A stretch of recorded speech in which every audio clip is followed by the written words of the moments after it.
নজর রাখবো পরবর্তী এই সংবাদে। ভাগীরথী নদীতে স্নান করতে গিয়ে তলিয়ে গেছে এক ব্যক্তি এবং যে বিষয় জানা গেছে মঙ্গলবার দুপুর নাগাদই এই ঘটনাটি ঘটেছে। অবশ্য আত্মীয়ের বাড়িতে বেড়াতে এসে নাকি ভাগীরথী নদীতে স্নান করতে নেমেছিলেন সেই ব্যক্তি এবং তারপরই নদীতে সে তলিয়ে গেছে। বাড়ি গঙ্গারামপুর, নাম আনন্দ রাজবংশী, বয়স আনুমানিক ৪৫ বছর বলে জানা গেছে। যদিও এই নিয়ে সংশ্লিষ্টের কি বক্তব্য রয়েছে শুনুন।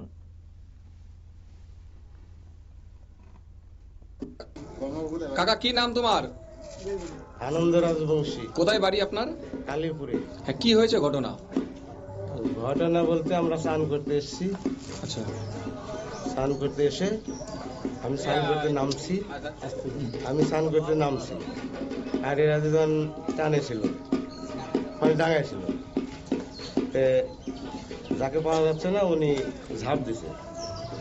তখন ওই যে ডাঙায় ছিল আরেকজন বলতেছে ও ঝাঁপ দিল আর ফুটলো না। যে ডুব দিয়েছে তার নাম কি? তার নাম আনন্দ রাজবংশী। কোথায় বাড়ি তার? তার গঙ্গারামপুর বাড়ি। বয়স কত? ৬০ থেকে ৬৫ বছর। আচ্ছা, কোন ঘাটে স্নান করছিলেন আপনারা? এই ঘাটে। এটা কোন ঘাট? এইটা কি ঘাট? ওই যেখানে সিকিউরিটি হয় আর কি। আচ্ছা, এটা কি মনে করছেন আপনারা, ডুবেছে নাকি না অন্য কোথাও গিয়েছে, কি মনে করছেন? না, যেহেতু বলতেছে যে ঝাঁপ দিছে, আমরা খুঁজলাম পেলাম না, তাতে তো বোঝা যায় যে ডুবেছে। আপনার কি হয় সম্পর্কে?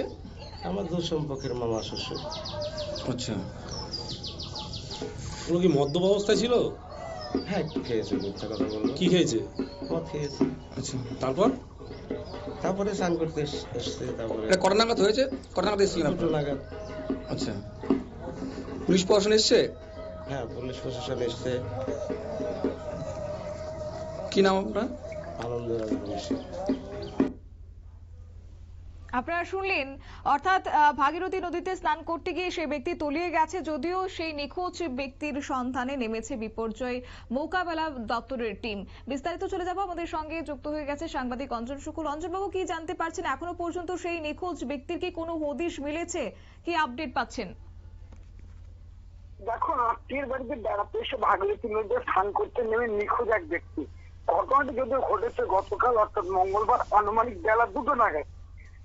এই ব্যক্তির নাম, বাড়ি হচ্ছে গঙ্গারামপুর, নাম আনন্দ রাজবংশী, বয়স ৪৫ বছর। পরিবার সূত্রে জানা গিয়েছে যে ফুলিয়া কালীপুর এলাকায় এক আত্মীয়ের বাড়িতে গতকাল এসেছিলেন তিনি।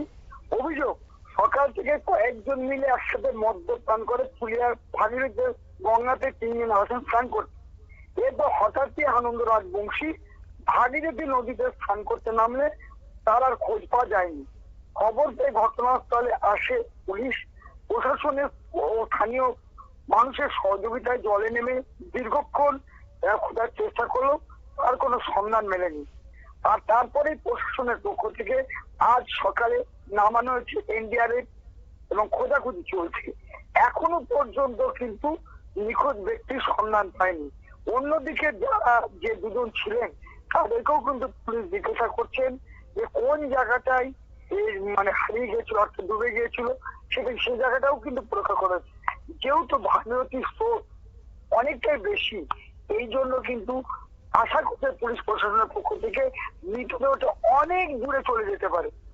যদিও একটা সূত্র মাত্র জানা যাচ্ছে, যদি কোনো ব্যক্তি জলে ডুবে মারা যায় অন্তত 24 ঘন্টা না হলে কিন্তু সে ভেসে ওঠার কোনো সম্ভাবনা থাকে না। সেই জন্য আরো কিছুক্ষণ সময় কিন্তু অপেক্ষা করতে হবে জলে ভেসে ওঠার জন্য। পরিবারের সঙ্গে কি কথা বলা গেছে বা তারা কি বলছেন এই মুহূর্তে?